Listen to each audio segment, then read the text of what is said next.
If you are ready for a financial glow up, then this video is for you. I'm gonna cover 6 money mindset shifts that I want you to start incorporating into your life if you aren't already. Now, these shifts are both a change in your perspective and a change in how you make your financial decisions. And I truly believe that if you make these mindset shifts over time, because some of them are not gonna be overnight, if you make these shifts, it's gonna lead you towards building wealth, aka entering your wealthy woman era. Now, I really do believe that most people, including women like you and me, can build wealth. I just think that sometimes we have to overcome different obstacles, and oftentimes more obstacles than our male counterparts. What I want you to understand is this: it is not your fault. First off, history shows us that women were held back in so many ways, in so many aspects of life before the civil rights movement. And even then, it's not like shit changed overnight. We still face things today. For example, women couldn't open bank accounts without a man signing off until about 50 or 60 years ago. And today, current day, yeah, you can open your bank account. We've come a long way when it comes to that. But have you ever been passed over for a promotion or a job? Or have you been underpaid compared to men who are doing the same role? Or have you ever found yourself doing more work than everyone else for the same pay? Not to mention that women, for those of you who have children or want to have children, we're the ones that have more work associated with that. Women and all marginalized groups deal with day-to-day realities like being stereotyped or dealing with other people who are biased, whether that's conscious or unconscious. And women are simply exposed to different messages in society about money that often get internalized. For example, we hear about how women don't know how to negotiate, and that's why we earn less. As if we don't regularly get undervalued at our jobs for so many other reasons. We hear about how women like to blow all their money on luxury items, and that's why we overspend more. Yet no one is talking about the thousands of targeted ads we see every day trying to get women to buy shit.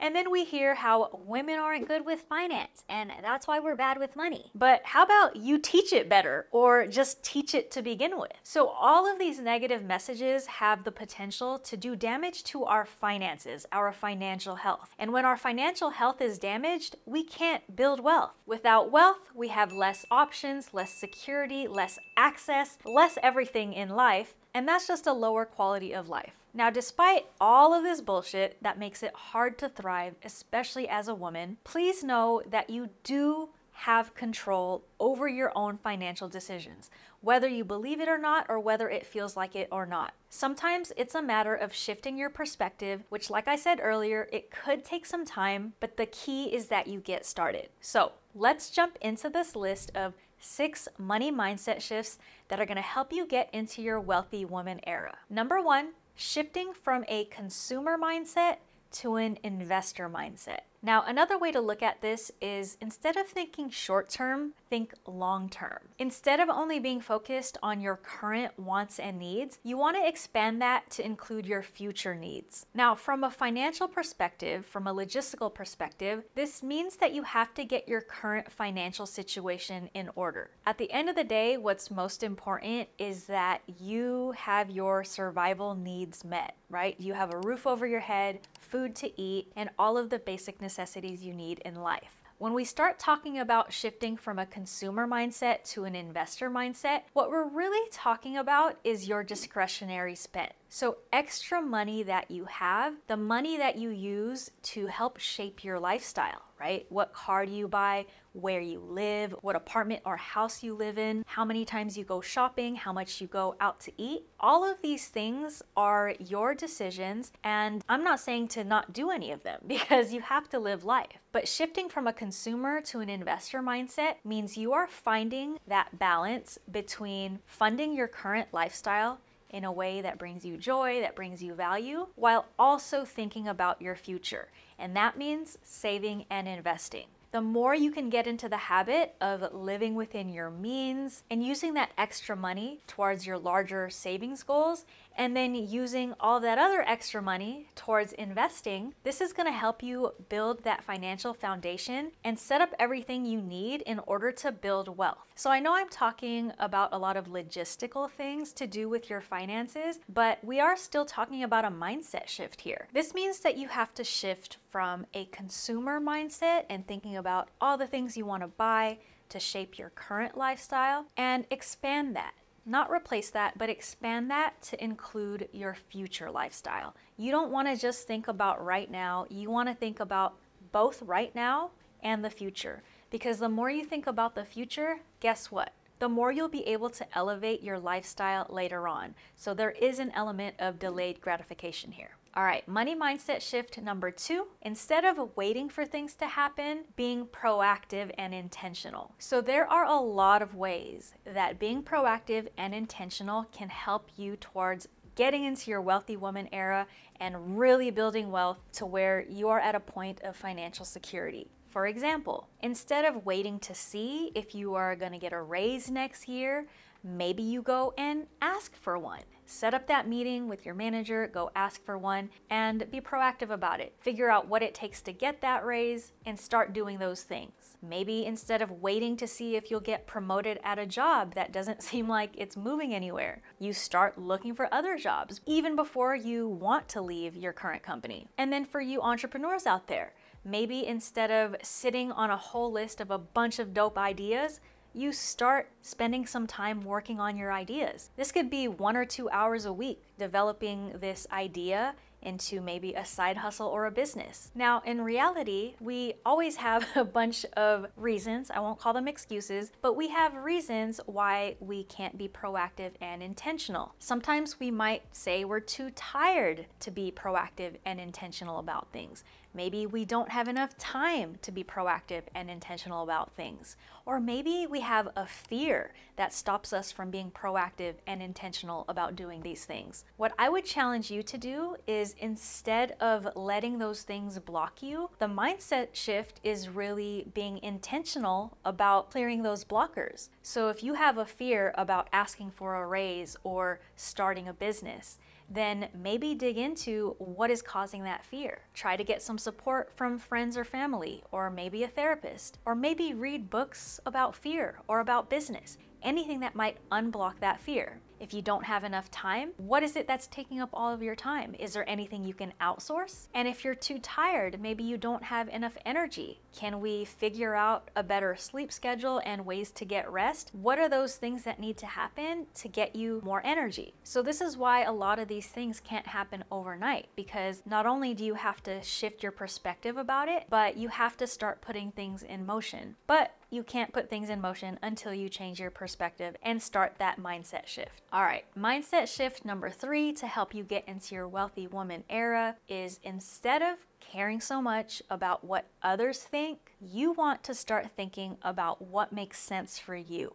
Basically, let it go if it doesn't serve you. This applies to so many things in life, but in particular with finances, this can show up in your decision to buy a home or rent, or having a wedding, or just going to elope, or buying a brand named handbag or not getting it. It can also mean saying no to going out for drinks or dinner, or it can be the decision you make on what you do with your education or career. So again, this is not about being cheap or frugal or disrespecting anyone you love, like your friends or family, because they have good intentions, but this is about playing the long-term game. If you want to build wealth, you're gonna have to start thinking about which decisions are gonna serve you, both current you as well as future you, and prioritize that over what everyone else thinks. Now, there's nothing wrong with a lot of the things I mentioned. Buying a home or renting, or having a wedding or not, or buying nice things or not. You can go either way on those, but at the end of the day, you want to do it because it makes sense for you. It brings value to your life. It doesn't affect your future financial plans. It's only going to serve you in good ways both now and in the future, and that has to take priority over what other people think. It has to take priority over people judging you for buying something or not buying something, judging you for attending an event or not attending an event. It really has to come down to what makes sense for you. All right, money mindset shift Number 4 for wealthy women is to shift from trying to conserve money to conserving your time and energy. Now, this might feel like it goes against other things that I've said, like I said you have to save and invest, but sometimes when people learn how to conserve money and save money and spend less money, sometimes, not all the time, but sometimes that's associated with kind of a habitual frugality, like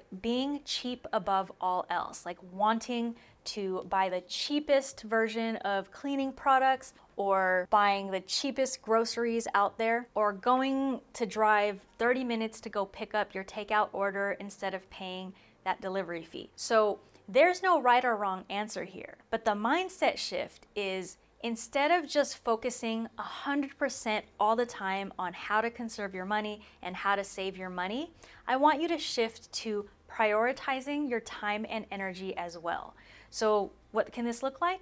I mentioned it earlier. Well, this can mean outsourcing. This can mean making decisions not just based on the financial price, the price tag, but also the price and tax that it has on your time and energy. For example, how many of you pay to get your house or apartment cleaned? If it's something you truly like doing and it doesn't drain your energy and you prefer to do it, that's cool. But if that's one thing you can cross off your list and have someone else do so that you can spend your time doing other things, then it's okay to do that as long as it fits within your budget and you're still living within your means. Like we always hear that saying, and it's very cliche, like we all have the same amount of hours in our day. Beyonce has the same amount of hours in her day as we do.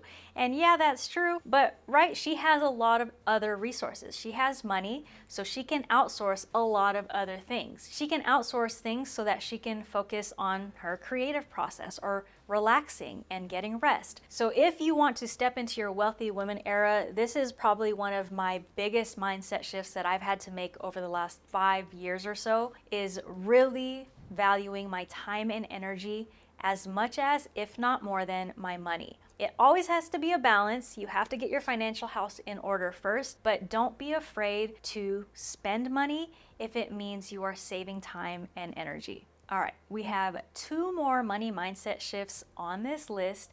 And if you stick around to the end of the video, I have 2 bonus tips that I'm going to share at the end. And for those new here, I forgot to introduce myself at the beginning of the video. My name is Lisa Prudencio. I'm an accredited financial counselor and personal finance expert. If you want more videos on money mindset, abundance, investing, budgeting, all that good stuff to help you build wealth, then make sure you subscribe. And also don't forget to like this video if you've already taken something out of it. All right, back to the list. Number 5. Money mindset shift to get into your wealthy woman era is shifting from scarcity to abundance. This is probably something you've already heard of, but shifting from scarcity to abundance is about changing your mindset from feeling limited to believing that there's a possibility in the future that you will no longer be limited. So when you have a scarcity mindset, there's a lot of stress involved because you're focused on limitations, competition from other people, and maybe you feel like you have very little time, very little energy, and very little money. Now, I don't want to doubt that. All of those things can be logistically true, but part of the mindset shift is believing that this is not the be-all, end-all. The mindset shift is believing that there is a world of abundance both within your own life as well as out in the world, and that there is abundance both now and in the future. So if you want to start shifting into an abundance mindset, start focusing on growth and opportunities. Look to others for inspiration and motivation instead of feeling jealousy or feeling like everyone's just like your competition or something. And know that there are more than enough resources for you to level up and thrive in your finances.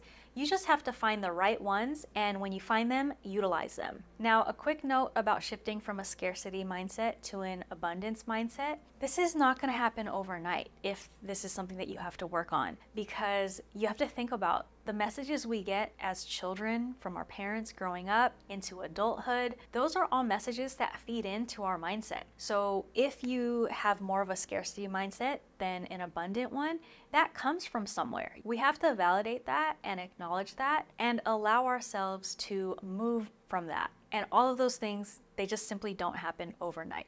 All right, number 6 of the main list, before I give you the bonus tips, you want to shift negative associations with money into welcoming money and wealth into your life in a positive way. Now, I know you're probably thinking, of course I'm gonna welcome more money and wealth into my life. I'm not gonna say no to wealth and money, but have you ever had any thoughts like, investing is so hard, billionaires are greedy, millionaires are greedy, or I'm always broke, I'm bad with money, I don't have enough. All of these associations with money at the end of the day don't serve you. They are valid emotions to have, valid thoughts, valid feelings, but if you truly want to welcome wealthy energy into your life, you have to make room for it. And this is something I stand by. I strongly believe that you have to start viewing money as a tool. It's a tool that can bring positive change to your life, and that's all it is. It's a tool. It's not a living, breathing thing like a human. It doesn't actually have emotions. So in turn, we have to focus less on the negative emotions that it causes us, but instead we can shift our focus on what we can control, which are financial decisions, our mindset, and logistical ways that we can help bring more money and wealth into our lives. All right. So that's the list, but here are the 2 bonus tips or mindset shifts that I wanted to include in this list because they're just important as the other ones. So bonus tip number 1 on your money mindset, view mistakes, money mistakes, not as a bad reflection on yourself, but as opportunities to be better. Because just because you've made a bad money decision in the past, drowning in debt, bad credit, lending money to the wrong person, spending on something that you wish you didn't buy, whatever that negative money decision is, 1, it doesn't make you a terrible person. You probably didn't know any better, or you probably thought that was the best decision at that time. All you can really do is to take that as a learning. You take that information, keep it with you, so next time you're faced with some kind of similar decision or related decision, you'll have more information to make a better one. All right, bonus tip number 2. Rather than being mad or jealous or envious on what you don't have, be grateful of what you do have. You have to practice gratitude. I mean, the fact is, you're watching this video, which means you have some access to the internet, or maybe a computer or a phone, and you have some time on your hands, the fact that you can watch my video all the way to the end, which I'm very grateful for. But on a broader level, gratitude is such a powerful, positive energy that you can give out. It's a positive energy that you can emit, not just in finances, to be honest, but in everything. And I believe it returns in positive, powerful ways. If you are grateful for what you have, the universe will keep on giving. Promise you that. All right. If you have any money questions related to mindset or anything else, let me know in the comments. Until next time, peace out.